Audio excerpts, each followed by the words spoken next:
Welcome to Ole Walls house. It's me. It's your man. It's your main man. It's Ole Walls. And I'm back with you for episode 202. Got a fun show coming this week. Going solo dolo. Before we get there, though, I just want to start off and say thank you to everyone. As always, thank you so much for the support, the watches, the listens. Thank you. You guys know the deal. If you guys could, please like, review, comment, subscribe, and share. Spotify, Apple Pods, YouTube. Go like, subscribe, do all that stuff on there if you would. And don't forget about the merch shop. You can find the link in the show notes below. That's the merch for Ole Walls House, as well as some merch for the Full Range Pod. You can find my guy MJ on the Full Range Podcast over on Spotify at the Full Range Pod and on the Ole Walls House YouTube channel, which you should be subscribing to. And then you'll get it every week when it comes out on Thursdays, after mine comes out on Tuesdays. It's a little bing and a bang. Yeah, so fun show coming. NFL, Packers, college football, hockey, my passing thoughts, all sorts of good stuff coming your way. So without any further ado, let's get into it. NFL Week 11, all but in the books. All but in the books. We just have the Cowboys and the Las Vegas Raiders coming up on Monday Night Football tonight, which I can actually watch if I so choose without have to do any craziness that I had to do last week. So that's a nice touch.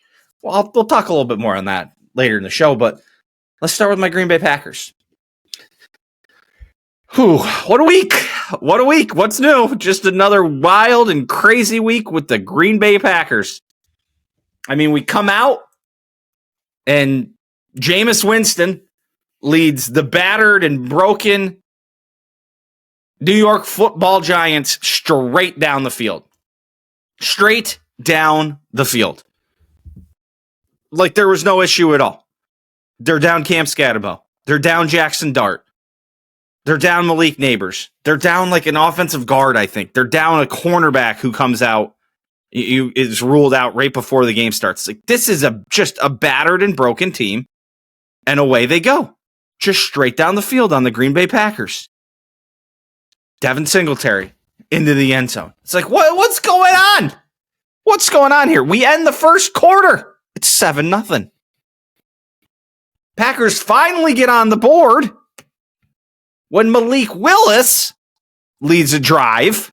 Because Jordan Love had to come out after he got truck sticked. Left shoulder, they're looking at it further. Haven't heard anything else about it. But Malik Willis hits Christian Watson, whose hands have been pretty darn phenomenal. He did drop one that he should have caught this week, but other than that, he has been pretty solid, snagging some balls. Love comes back.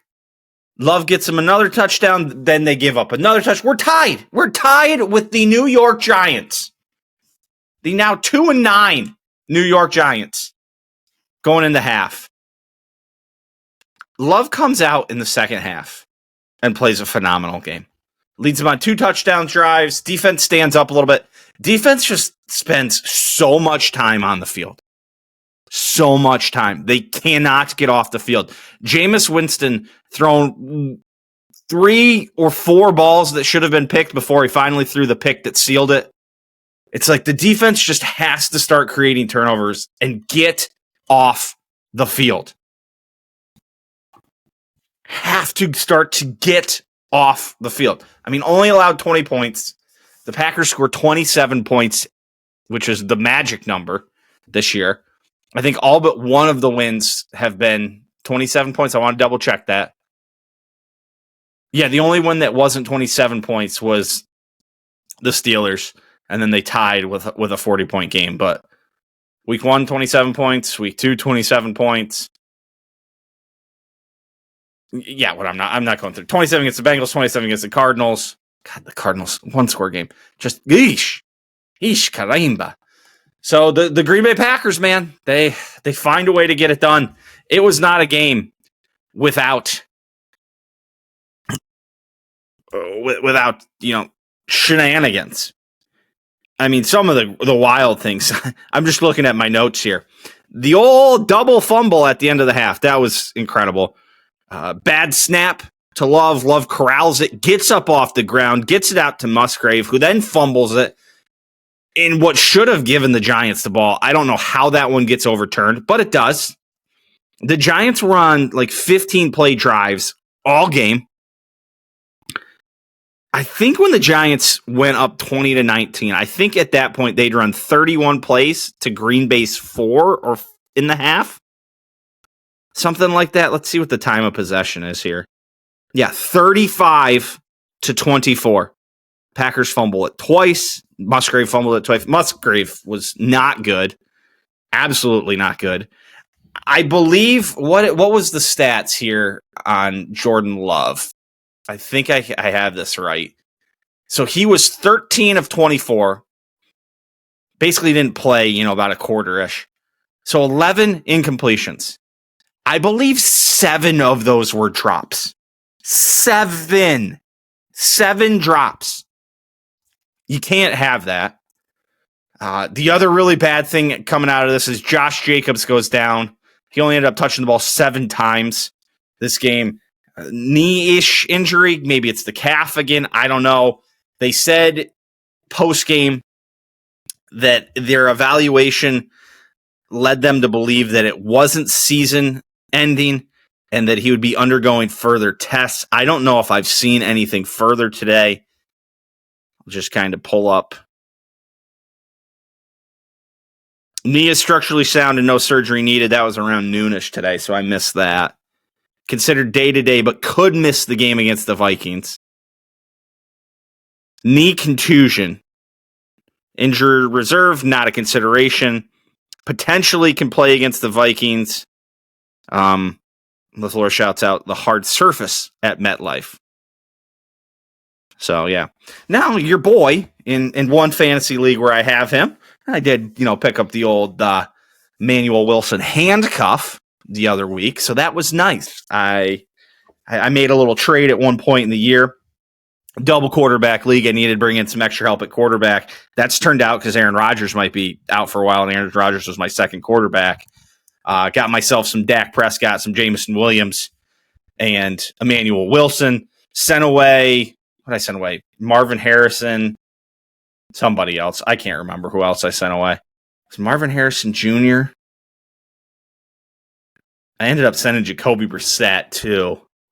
Now I'm mad that I can't remember this, and I got to see if I can look back. Does ESPN let me look back? It does. It does let me look back. Oh, and Javonte Williams. Yeah, so I sent away Javonte Williams to shore up the double quarterback thing. So I got Emmanuel Wilson back because I was like, I need a handcuff. Like, I can't have Josh Jacobs be going down. So we secured that. Anyway, back to the Packers. That's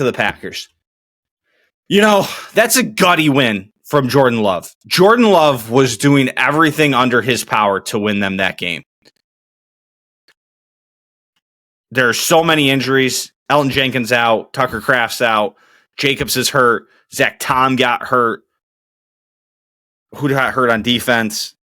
Oh, gosh. I mean, Love goes down. Dobbs has been in and out. Golden, I think, even, came up a little lame on his shoulder that kind of kept him out of last week. I mean, this team is battered and broken, and I know the New York Giants stink. I know they stink. So I'm not, coming out of this game, all hyped up again. But sometimes you need your quarterback, if you're a playoff caliber team, to just will you through a game or two. And that's what Jordan Love did this week.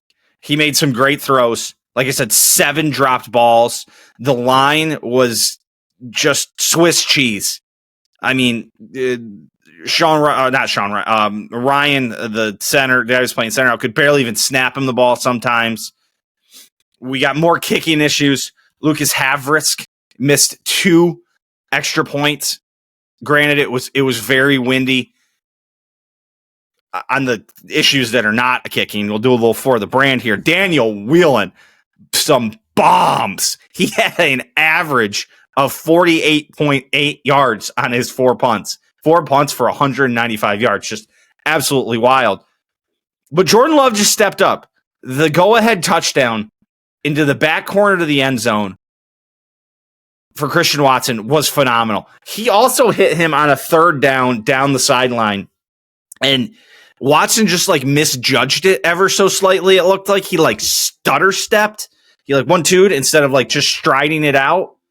And had he just kept moving forward, he definitely catches it. He might be going to the house for about 60 whatever yards it was. So, I mean, Jordan Love showed up. Like, that's the kind of game that if you're going to stand here and be like, we're committed to this guy at quarterback, we've signed a contract with him, this is his team, that's the kind of thing you got to see him do. And he stepped up and he did it. And I've never been, I was probably on the Jordan Love hater side more than anything else. He's making a believer of me at times this year. There are times when I'm just like, what the hell is he doing? Yesterday was not it. Yesterday was not a game where I was like, what the hell is he doing? Like I said, 13 of 24, 7 drops. He should have, granted, if those 7 are caught, the game plays out different. It's not just going to be 20 of 24. But he should have completed 20 balls for probably another 20-some yards at least. 200 plus yards after getting hurt. And he does all this after getting hurt, comes back in, guts it out. Like, that's what I'm talking about. Like, that's something to make me get behind Jordan Love. The rest of the team just, I don't know what is going on. I will say they did start to push the ball downfield a little bit more. And it takes like this shit to happen for LaFleur to do this all of a sudden recently. He's like, to like open it up and like let it go a little bit. It's like, oh, Josh Jacobs has to go down. It's like, we don't need the worst shit in the world to be happening to unleash Jordan Love a little bit. Like, let him go. Like, let him get out there. Let him sling it. Like, come on. We got to go a little bit here, boys. So, all in all, a win is a win in the NFL. 6-3-1. Second in the standings in the NFC North behind the Chicago Bears. The Chicago Bears have a negative point differential leading the division. -6. Packers are plus 44. Lions are plus a bunch. Oh, what's that about? Plus 76.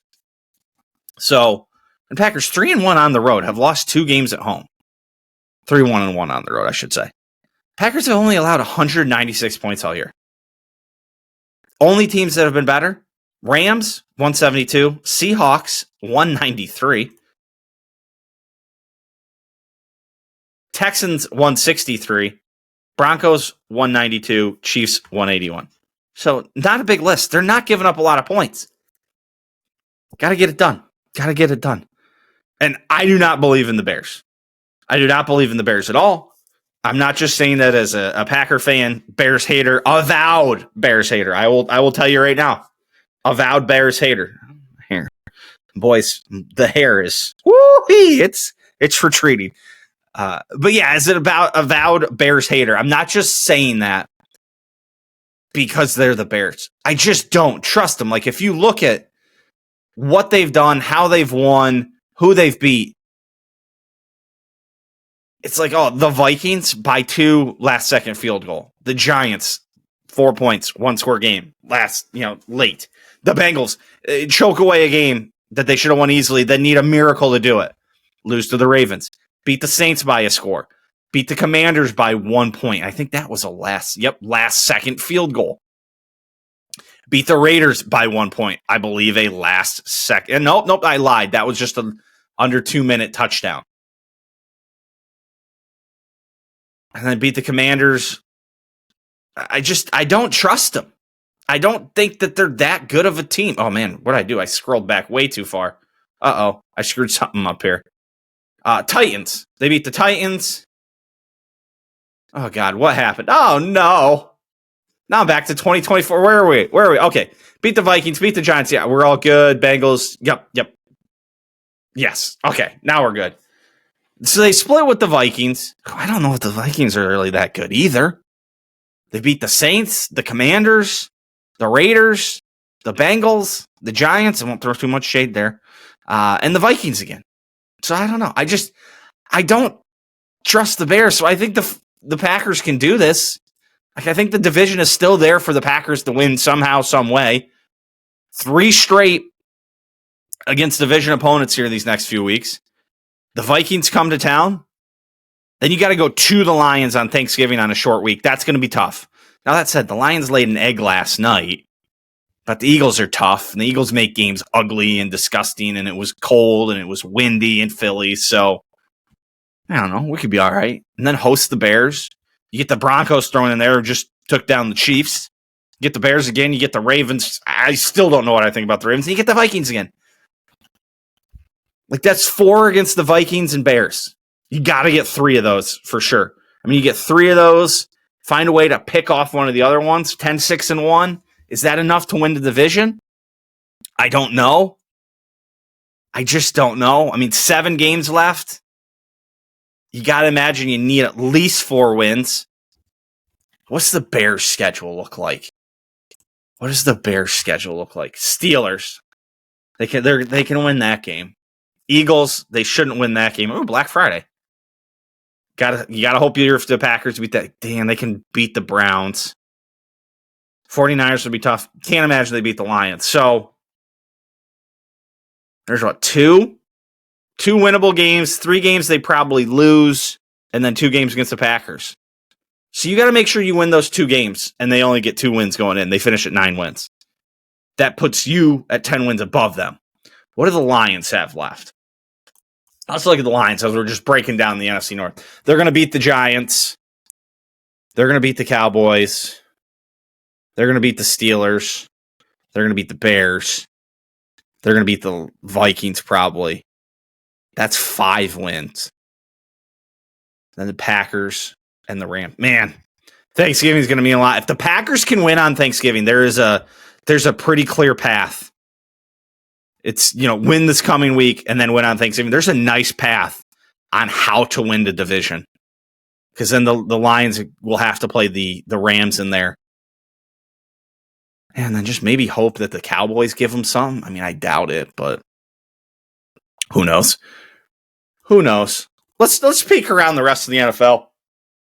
As I just completely went total NFC North on you here. Jets, Patriots Thursday night. Patriots get it done. Nothing crazy. Jets actually scored first. Patriots came back, took the lead, and then never really looked back. Jets got within a touchdown, but the Patriots answered there. Commanders, Dolphins. OT, slop fest game in Madrid. Did you guys see the thing that was floating around Twitter about Madrid Stadium, where the stadium can get rolled up under, and there's automated lights and automated mowers, and it's like a greenhouse under there? Pretty wild. I don't get it exactly. I don't understand why, but do you? Do you, boo-boo? We did Packers. Texans, Titans. Ugh. The Texans are 5-5 somehow with Davis Mills at quarterback. I don't know when what's-his-face is coming back, CJ Stroud. But at 5-5, where does that put him in the playoff picture? We've reached the playoff picture point of the season. They're the next team out. They're 1 game back of the Jags. The Jags... Oh, no, this isn't updated. Wait, it is updated. It's got the wins updated, but not the next game. That's annoying. Be better, NFL. Well, they're probably waiting until... You know who? Ooh, we'll get there. Don't get out of yourself, Jordan. Don't get out of yourself. Panthers, Falcons. Bryce Young had himself a game. Bryce Young went 31-45 for 448 and 3 touchdowns. Holy moly. What were they down? 21. Yeah, 21-7. Almost at the end of the first half. They get a field goal to end the first half, a touchdown and a field goal in the third quarter. Then the Falcons actually spread it out a little bit, and then here come the Panthers. Rico Dowd will go streaking down the sideline, but no! His foot ever so slightly out of bounds. I had the Panthers in a little 3-team underdog money line parlay. Well, not all money line. I had Seahawks +3 in there, but Bears were the first part. I don't believe in the Bears. I say as I took them in a underdog parlay. I've been taking them all year in that shit. They get good odds, and I'm like, they're dumb enough to keep these games interesting against certain teams. And then the Panthers come alive. I really wanted so bad to hedge. I was having such a bad feeling about my Seahawks bet that I was like, oh, I would love to hedge this out and get the Rams.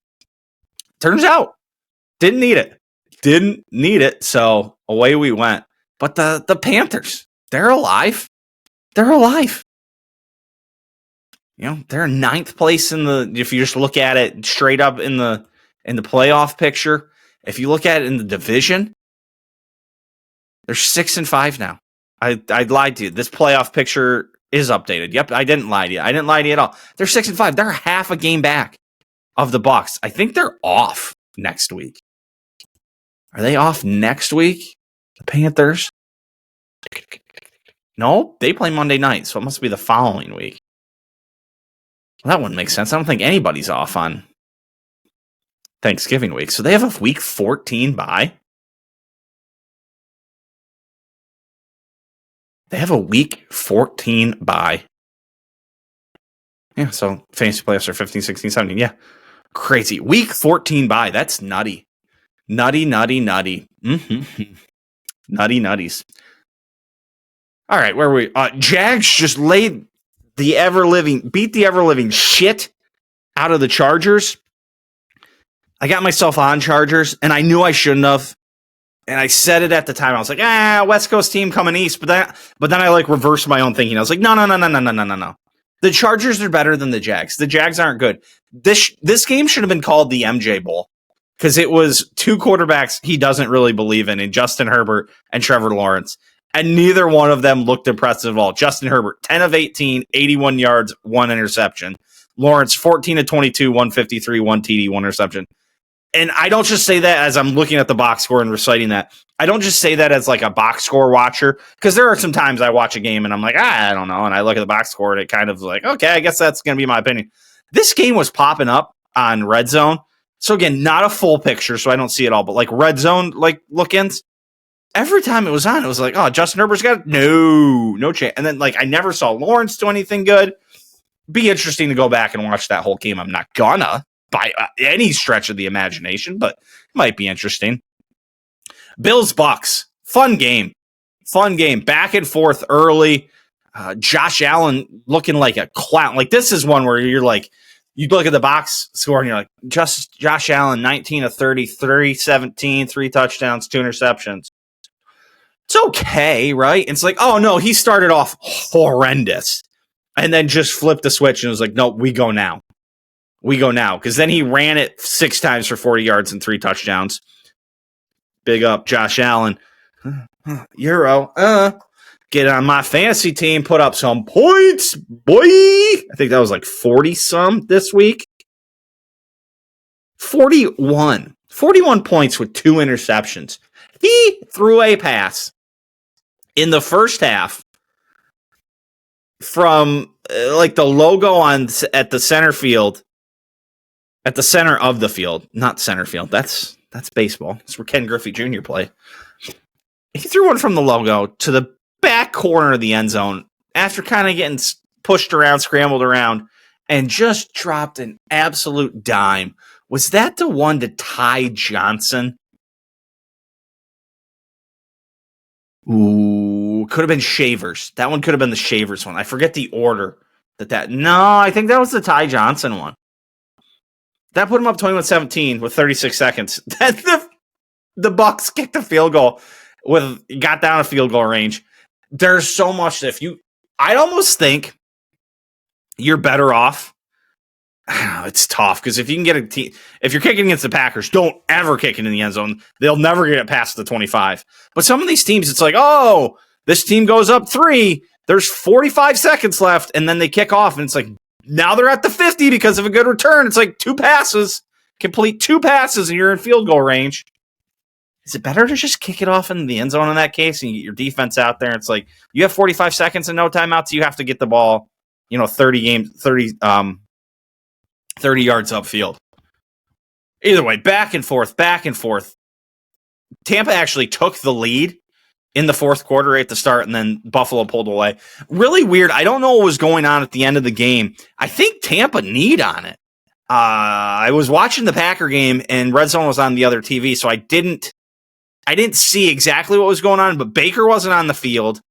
I think I saw somebody from Tampa knee on it, and Baker was looking around like, what the fuck are we doing? Like, it looked like he was ready to go in, and then couldn't. So I don't know. That was a weird one.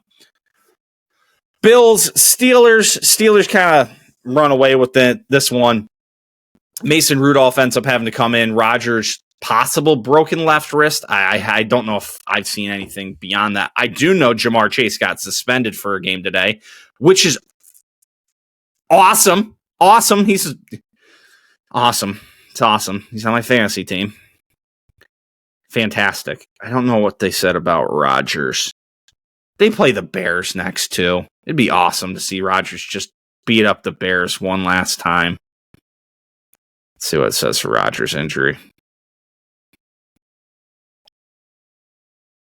He is pushing to play in game despite left wrist injury.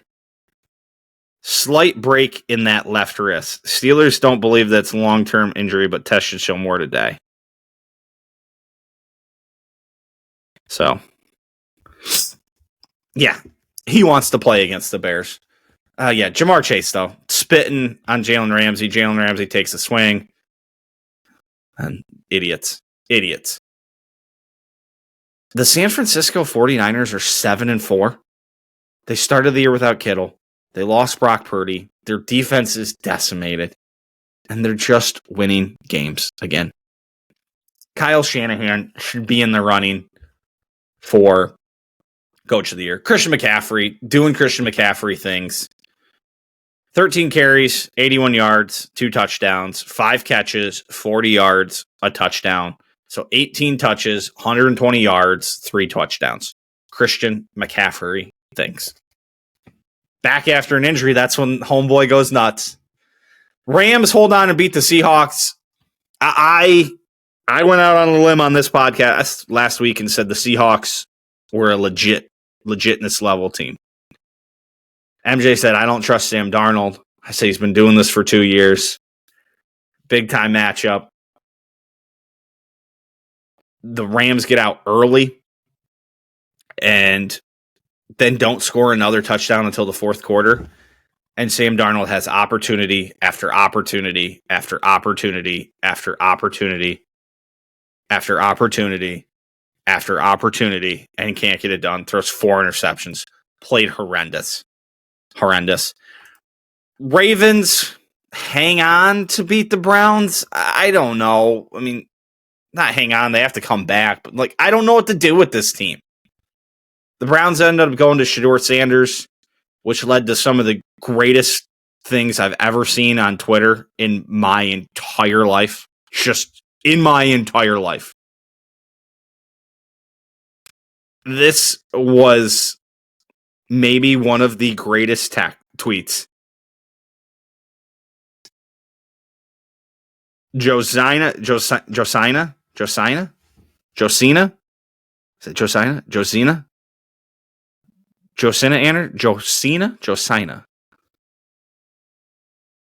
Hosanna.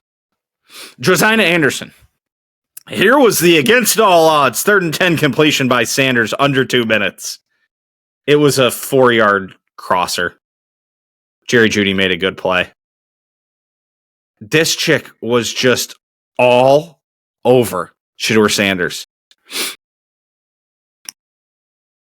She was like all that, he hasn't played with the first team all year. It's like, yeah, and everybody who's ever played in the NFL or looked at the NFL is like, yeah, 3rd string, 6th round quarterbacks don't get a lot of snaps with the first stringers. And she's like, quote tweets another one. Kevin Stefanski says Dylan Gabriel will be back as the starter once he clears the concussion protocol, but acknowledges a lot has to happen. Exactly. Kevin Stefanski, in parentheses, 2-8, is mistaken if he thinks the non-debut proves anything, because it doesn't. Here's a look at this no first-team reps, 25-yard chunk completion by Shedeur Sanders. Like, this was just wild. Like, the dick riding that girl was doing for Shedeur Sanders was wild. By the way, he played like shit. And cut him some slack. First game, coming into a losing game. Actually, got her winning when he came in, I believe. He didn't come in until the third quarter. They were up 16-10. 4 of 16, 47 yards, an interception. Like, there's a reason the guy got drafted in the 6th or 7th round or whatever it was. He holds on to the ball too long. That still seemed to be a thing. Like, he's going to make a couple good throws. Like, I'm not trying to knock him in. Hey, maybe there's upside there, but like, yesterday didn't show anything good. Eagles-Lions, snooze fest. I fell asleep. In that game. Oh, gosh, I just started YouTube. I fell asleep in this game, I think a little after halftime. Definitely made it through halftime, because I took the dog out at halftime. I don't think I made it to the fourth quarter when it became 16-6. Maybe I did. I don't know. All I know is I had Lions teased with the under. Winner. I mean, Lions outgained the Eagles. They actually called a offsides on the tush push. It was wonderful. It was absolutely wonderful. Oh, I know what I was thinking about somehow I snuck past the Chiefs. AJ Brown had another one of his hissy fits and was talking shit about the team, so he had to get talked to. Every time AJ Brown has a hissy fit, it absolutely fucking torpedoes Devonta Smith the next week in fantasy. Just absolutely torpedoes him. Chiefs lose to the Broncos. Bo, Nix, and the Broncos. Down 19-16. Get 2 field goals. Late in fourth quarter. They win game. Broncos, 9-2. Division leading Broncos, 9-2. The Chiefs are in a little bit of trouble here, ladies and gentlemen. The Chiefs are third in the division. They're 3.5 back of the Broncos now. If you slide over to the playoff picture, they're in 9th behind the Texans. They do currently have their playoff probability at 51%. I mean, you got the Jags out in front of you. The Chargers have a 2.5 game lead right now. Hard to imagine they catch the Bills. The Steelers lead the AFC North. I mean, the Steelers or Ravens are going to get that done. The Bengals and Browns stink. So, like, there's a chance there, like, no doubt. I mean, I just don't know, man. I just don't know it's looking tough. What's the schedule for these here Kansas City Chiefs coming up? They get the Colts coming into town next week. Interesting game. They go to the Cowboys. They have the Texans. They should win those games. Chargers, Titans, Broncos again, Raiders. So I mean, they go from Colts, Chargers, Broncos on the good side to Cowboys, Texans, Titans, Raiders. So there's still a chance. 10 wins. I mean, you got 4 of them just kind of baked in there. Feels like they beat the Chargers in that game. I mean, that's 5 wins. That gets them to 10-6. They missed the playoffs at 10-6. I don't know, but they're making it difficult. They are making it difficult. All right. Any good games for next week? What do we got next week? Just let's take a look out here. Bills, Texans, Thursday nights. Colts, Chiefs, so we just mentioned. Packers, Vikings, Seahawks can get back on the horse against the Titans. Steelers, Bears. That's interesting if Rodgers plays and goes into Soldier Field and just, again, dominates the Bears. Jags, Cards, stinky. Eagles, Cowboys. I mean, maybe can the Cowboys score on the Eagles? They did earlier in the year.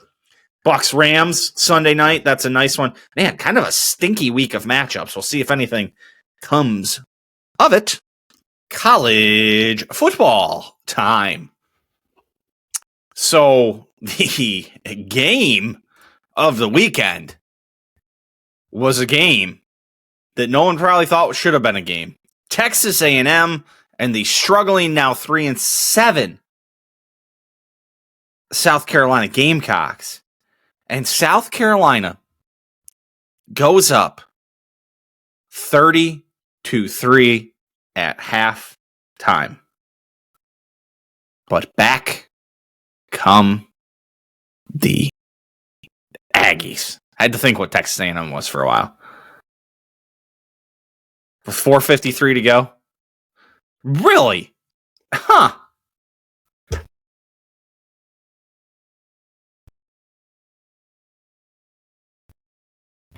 Let me take a look at this.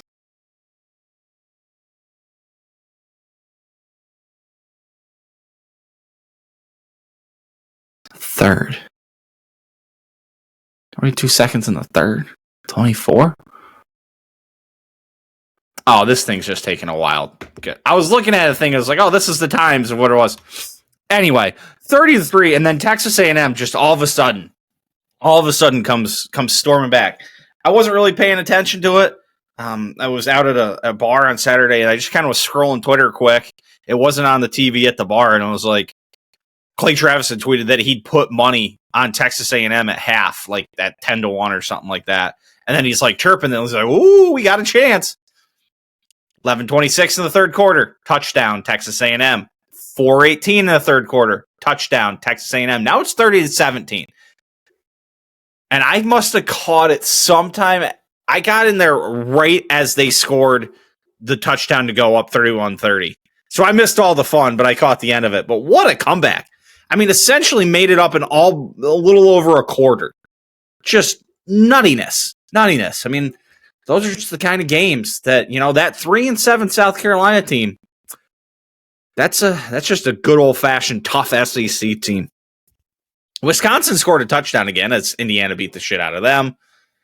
Clemson, I think that really messed up the ACC with Clemson beating Louisville. The ACC could get really weird if some weird things happen coming down the stretch, I think.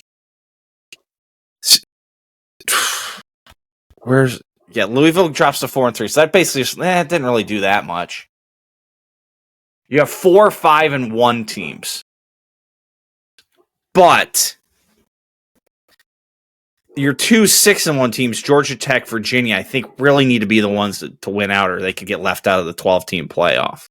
The 12-team playoff, fantastic for the regular season. Instead of just worrying about 4 teams or 2 teams, like expand it out, and it's fun. I like it. You heard it here first. 12-team playoff. Better than 4. Oregon wins.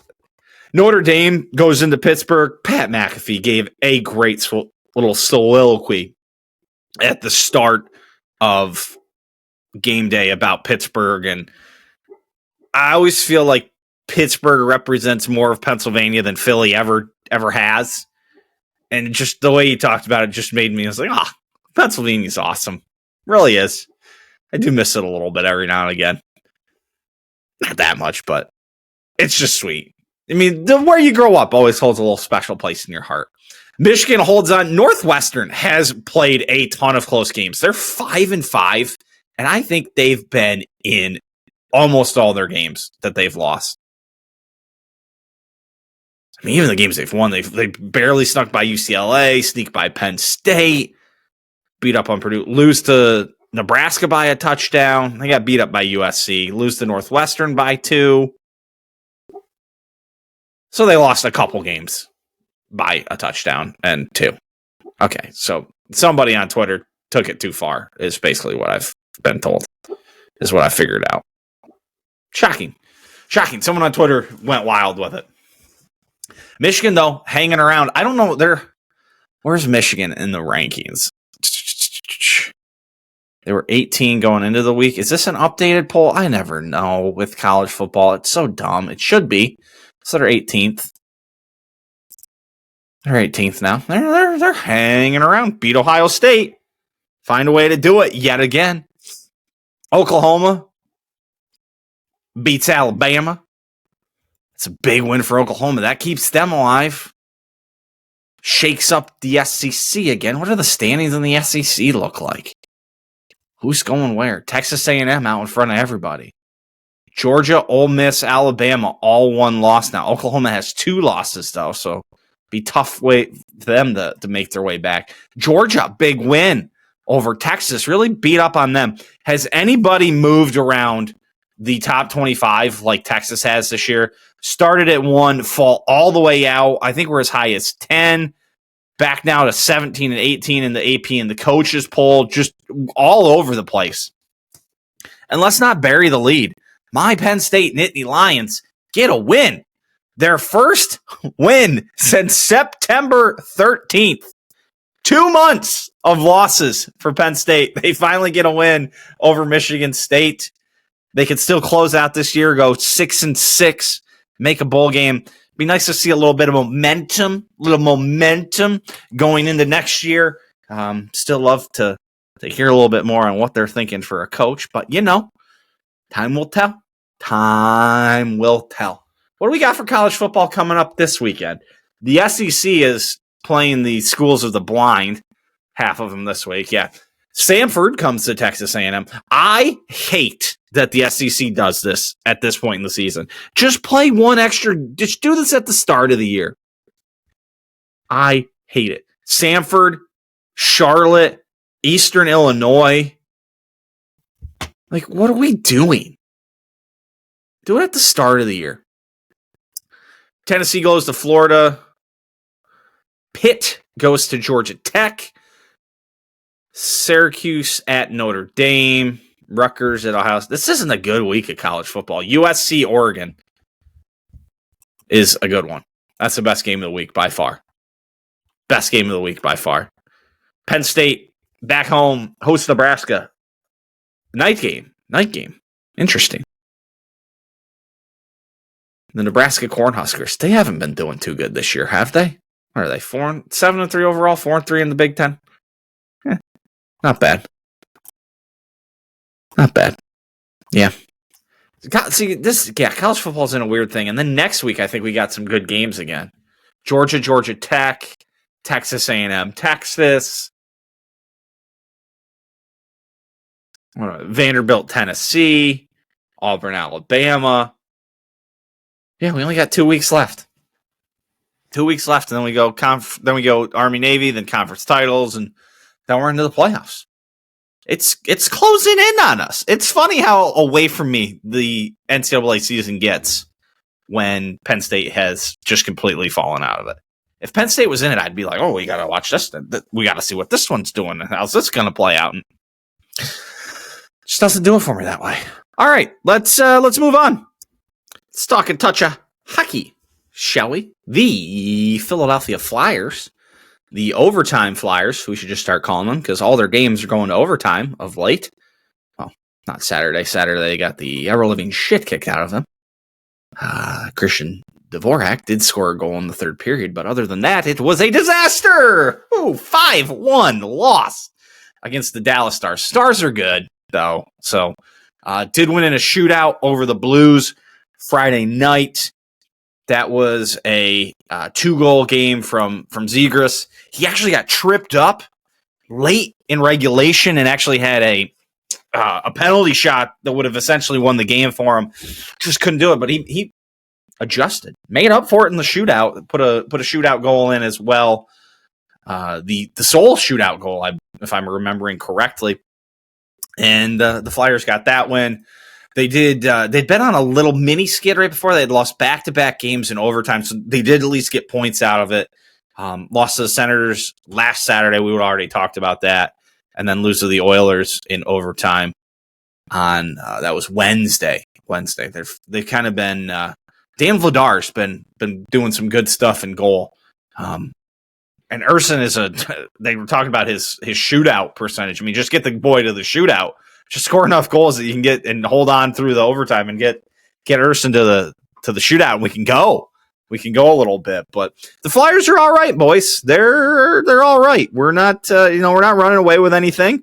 It's weird. Sixth in the division, but only 3 points back of the Pittsburgh Pirates, who hold the final playoff spot in the division with an extra game out ahead of them. And then if you go to the wild card, just to point out in the wild card, and every team in front of them in the wild card has played at least one more game, and the Rangers, also at 22 points, have played 2 more games. So, just get back on track, stack some points in there, and you can start getting after again. Got to wait a little bit for some Flyers hockey here. They don't go again till Thursday when they play the Blues. I love that the NHL, it's like, oh, you played this team last week. Why don't you play them again next week? We'll put one game in between. They go Blues, Devils on Saturday, and then not again after that until Monday with the Lightning.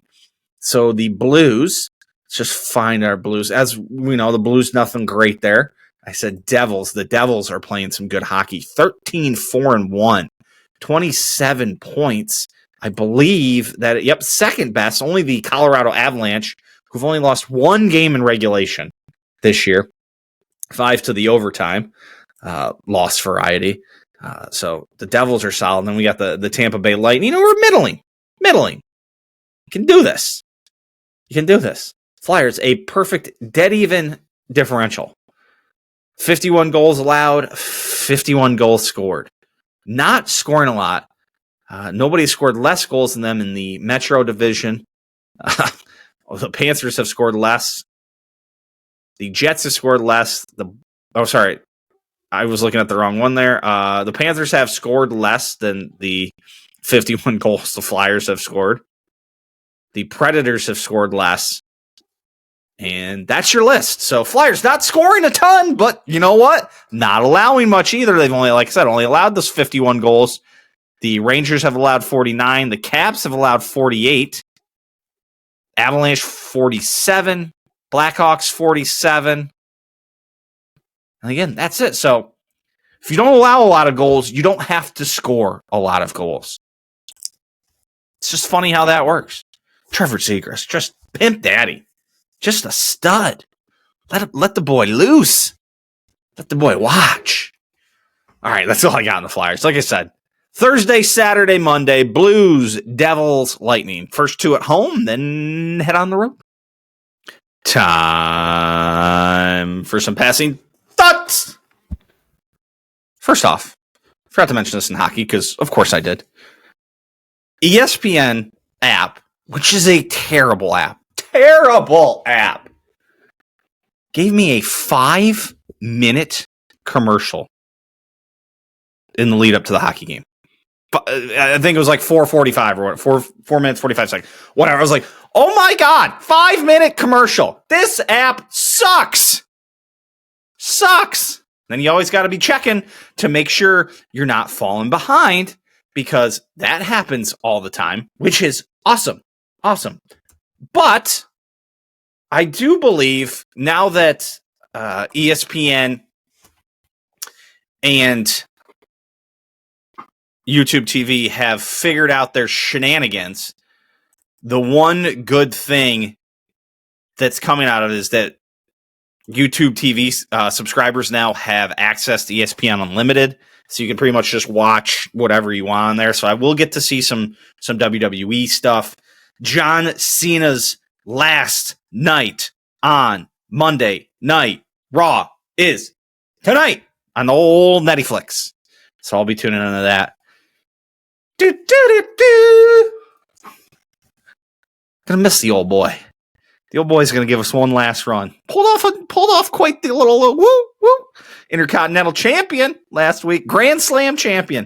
I think that's probably I think they keep all the stats, longest ever takes to ever accomplish it. Old John boy. So we got about a month left to Cena.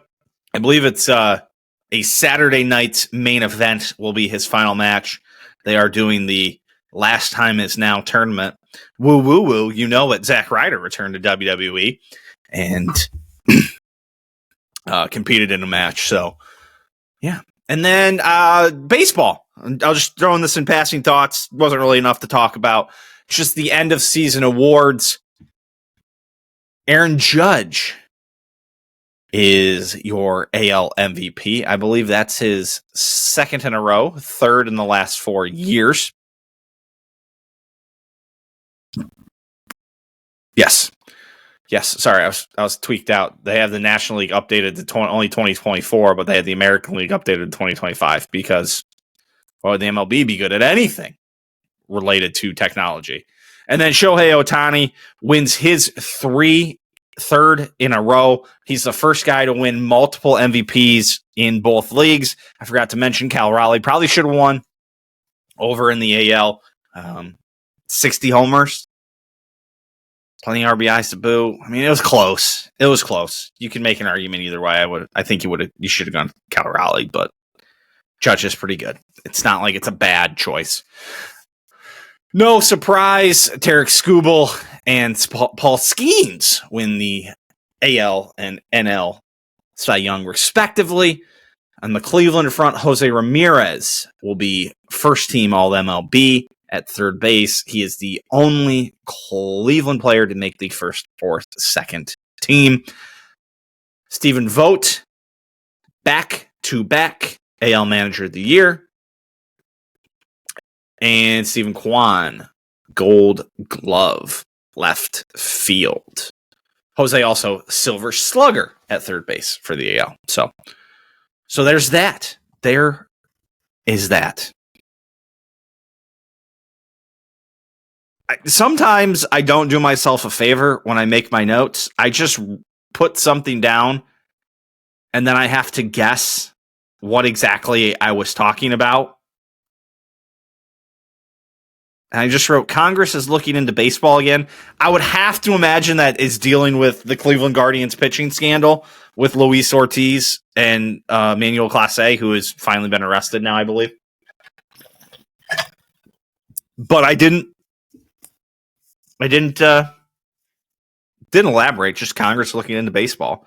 I probably wrote it because I was like, oh, what do you know? Congress is looking into baseball again instead of doing their job. Like, this one, I guess, is a little bit more reasonable. Like, there's fraud happening as opposed to when they were just pitching about steroids when everybody, loved what happened because of steroids. That was the hottest time ever in baseball. So I guess there's a little bit more leeway here and saying, hey, I guess Congress can take their time and, fuck off for 55 days and not do anything.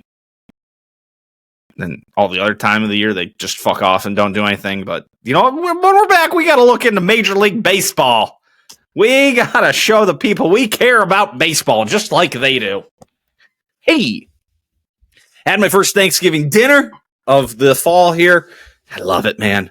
Some good turkey, mashed taters, green bean casserole, stuffing. Had some leftovers today for lunch. Rowan makes these banging homemade rolls. So I got some turkey, some gravy, warmed up those rolls, got it going. Delicious. Thanksgiving dinner is fantastic. Got some more leftovers to have for some more this week. It's like perfect. It's like I have leftovers and like I'll get to the end of the week, the weekend, they'll be all gone. I'll be like, man, I wish I could have some more Thanksgiving. Then boom, real Thanksgiving. There we go. And we'll get, away we go again. It's awesome. It's awesome. When the moon hits your eye and it's Thanksgiving dinner, that's awesome. Yeah, and then really the only other thing I have here, let me just double check that I didn't take any pictures with no context for myself here. Yeah, look at that. Look at that beautiful thing right there. Yep, there it is. Just beautiful. Just beautiful. The Sacklers are getting hit in the wallet, at least. These guys should be in jail, maybe even strung up from a light post, but a federal bankruptcy court judge on Friday said he would approve OxyContin maker Purdue Pharma's latest deal to settle thousands of lawsuits over the toll of opioids that includes some money for thousands of victims of the epidemic. The deal, overseen by U.S. bankruptcy judge Sean Lane, would require some of the multi-billion-dollar members of the semi-reclusive Sackler family, assholes, who own the company, contribute up to $7 billion and give up ownership of the Connecticut-based firm. This agreement replaces agreement last year. Deal is the largest in a series of opioid settlements brought by state and local governments against drug makers, wholesalers, and pharmacies that totaled about $50 billion. could close a long chapter and maybe the entire book on a legal odyssey over efforts to hold company to account for its role in the opioid crisis, connected to 900,000 deaths in the United States since 1999. So yeah, they're at least gonna pay some sort of toll. Probably not enough of one. Just have decimated, countless communities and towns and things like that, and gotten the medical system to go in on it and prescribe the shit left and right. It's probably not enough. It's probably not enough. They'll find ways out of paying it, I'm sure. Purdue Pharma's getting chopped up and turned into something else. Most of the money's going to end up going to governments, which I'm sure will squander it and say, we're doing this for, we're putting together a thing to help with future, and they'll fuck it all off. But at least they got hit somewhere in the wallet. Like I said, these people are criminals. They knew what they were doing. They knew how dangerously addictive these things were. And everybody along the way knew it. Everything from the people who made it to the people who prescribed it, but everybody was in on the take. So fuck everybody else, right? We just got these people out here dying because we've prescribed them heroin, essentially. So fuck all you. We're going to make our money by just being absolute huge pieces of shit because OxyContin sold well. Yeah, That's all I got this week. Let's go wrap this thing up. Closing time, everybody. Just want to say thank you once again. So thank you. Appreciate the watches. Appreciate the listens. Appreciate all the support. Don't forget to check out the merch store in the show notes below because I don't remember. Ole Walls, old-walls-fourthwall.com or something like that. It's in the link. MJ's over there. Full Range Pod. Check MJ out on that. On Spotify and the Ole Walls House YouTube channel. Subscribe, do all that stuff. Thank you to Brewster Kevy for getting this going on the video. And we're back next week. Till then, peace.